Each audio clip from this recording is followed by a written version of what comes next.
Hi hello ನಮಸ್ತೆ. ಇವತ್ತಿನ video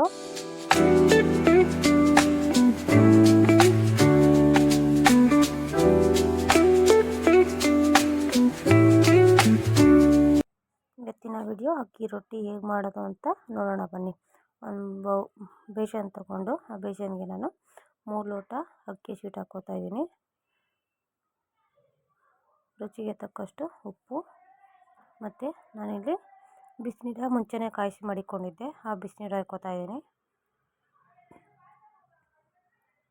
ಬಿಸಿನೀರು ಹಾಕ್ಕೊಂಡು ಸೈಡಲ್ಲೇ ಫಸ್ಟ್ ಯಾಕೆಂದರೆ ನೀರು ಸುಡ್ತಾ ಇರುತ್ತೆ, ಅದಕ್ಕೋಸ್ಕರ ಸ್ವಲ್ಪನೇ ಸೈಡಿಂದ ಕಲಿಸ್ಕೊಂಬನ್ನಿ.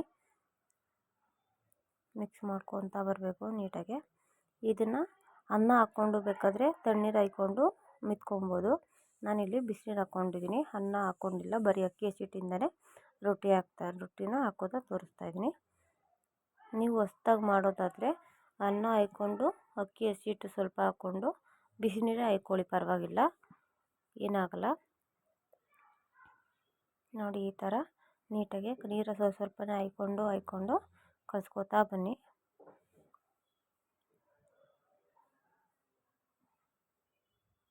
ನೋಡಿ ಈ ಥರ ಚೆನ್ನಾಗಿ ಮಿದ್ಬೇಕದು, ಇಲ್ಲಾಂದರೆ ಕಟ್ಟಾಗ್ಬಿಡುತ್ತೆ. ನೋಡಿ ನಾನು ಈ ಥರ ಕಲಿಸ್ತಾ ಇದ್ದೀನಿ, ಅದೇ ಥರನೇ ಕಲಿಸ್ಬೇಕು ನೀವು, ಇಲ್ಲಾಂದರೆ ಕಿತ್ತೋಗೋ ಚಾನ್ಸಸ್ ಇರುತ್ತೆ. ಅದಕ್ಕೋಸ್ಕರ ನೀಟಾಗೆ ಸ್ವಲ್ಪ ನೀರು ಹಾಕ್ಕೊಂಡು ನೀಟಾಗೆ ಚಪಾತಿ ಮಿದ್ದಿರ್ತೀರಲ್ಲ ಆ ಥರ ನೀಟಾಗಿ ಮಿದ್ಕೊಬೇಕು. ಯಾರೇ ಲಾಸ್ಯ ಯೂಟ್ಯೂಬ್ ಚಾನಲ್ಗೆ ಸಬ್ಸ್ಕ್ರೈಬ್ ಮಾಡಿಲ್ಲ ಅಂದರೆ ಸಬ್ಸ್ಕ್ರೈಬ್ ಮಾಡ್ಕೊಳ್ಳಿ. ಹಾಗೆ ಪಕ್ಕದಲ್ಲಿರೋ ಬೆಲ್ ಬಟನ್ ಕ್ಲಿಕ್ ಮಾಡಿ. ಹಾಗೆ ನಿಮ್ಮ ಫ್ಯಾಮಿಲಿಗೆ ನಿಮ್ಮ ಫ್ರೆಂಡ್ಸ್ಗೆ ಹಾಗೆ ಶೇರ್ ಮಾಡಿ. ಹೀಗೆ ನಮಗೂ ಸ್ವಲ್ಪ ಸಪೋರ್ಟ್ ಮಾಡ್ತಾಯಿರಿ ಅಂತ ಕೇಳ್ಕೊತೀನಿ. ಪ್ಲೀಸ್ ಶೇರ್ ಮಾಡ್ತೀರಾ ಅಂತಲೂ ಅಂದ್ಕೊಂಡಿದ್ದೀನಿ.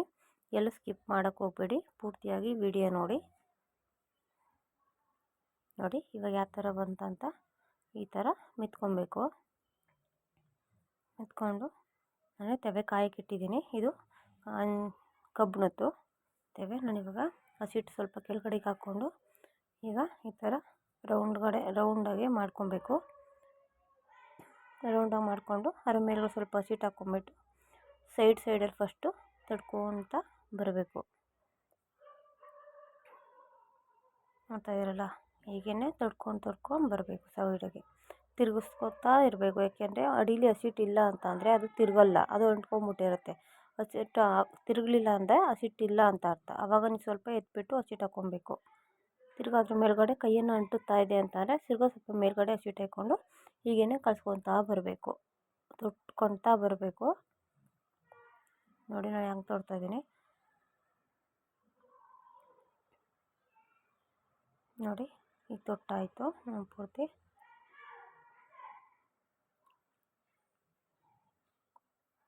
ನೋಡೋರಲ್ಲ ಯಾವ ಥರ ತೊಟ್ಟಿದೆ ಅಂದ್ಬಿಟ್ಟು. ಇವಾಗ ಹಂಚು ಕಾದಿದೆ, ಈಗ ನಾನು ಹಂಚಿನ ಮೇಲೆ ಹಾಕಿದ್ದೀನಿ.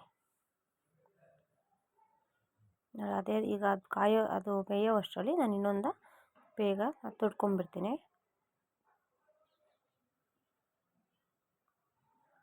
ನೋಡಿ ಅದು ಬಿಸಿನೀರು ಹಾಕ್ಕೊಂಡ್ರೆ ಅಷ್ಟು ಸುಲಭವಾಗಿ ಅದು ಕಿತ್ತೋಗಲ್ಲ, ಅದಕ್ಕೋಸ್ಕರ ನಾನು ಬಿಸಿನೀರು ಹಾಕ್ಕೊಂಡಿದ್ದು. ಸ್ಮೂತಾಗಿರುತ್ತೆ ಬಿಸಿನೀರು ಹಾಕ್ಕೊಂಡ್ರೆ.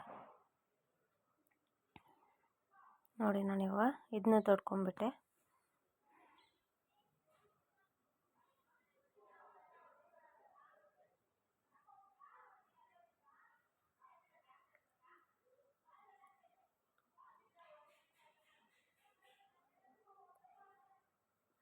ನೋಡಿ ಇವಾಗ ಅದು ಬೆಂದಿದೆ ಅಂತ ಹೆಂಗೆ ಗೊತ್ತಾಗುತ್ತೆ ಅಂತ ಅಂದರೆ, ಅದು ತವೆ ಮೇಲೆ ಹಾಕಿರ್ತೀವಲ್ಲ ಅದ್ರ ಮೇಲ್ಗಡೆ ಗುಳ್ಳೆ ಥರ ಬಂದಿರುತ್ತೆ ರೌಂಡಿಗೆ.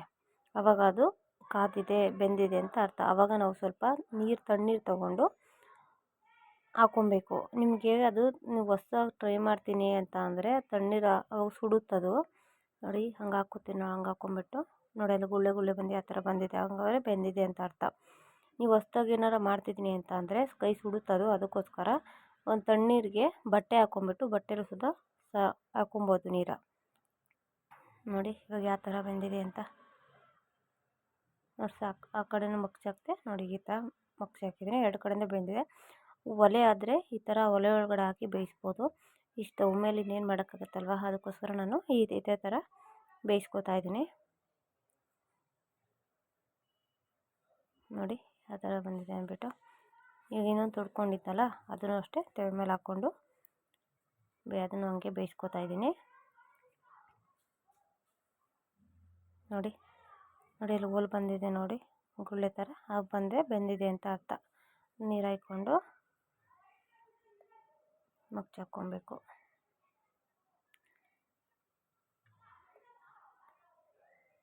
ಈ ವಿಡಿಯೋ ನಿಮ್ಗೆ ಇಷ್ಟ ಆಯಿತು ಅಂದ್ಕೋತೀನಿ, ನಿಮ್ಗೆ ಹೆಲ್ಪ್ ಆಯಿತು ಅಂತಲೂ ಅಂದ್ಕೋತೀನಿ.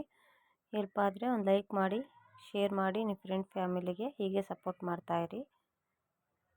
ಪ್ಲೀಸ್ ಸಬ್ಸ್ಕ್ರೈಬ್ ಆಗೋದು ಮಾತ್ರ ಮರಿಬೇಡಿ ಅಂತ ಕೇಳ್ಕೊತೀನಿ.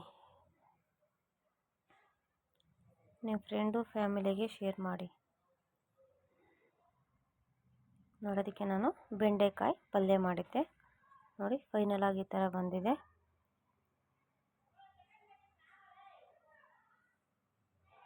Thank you.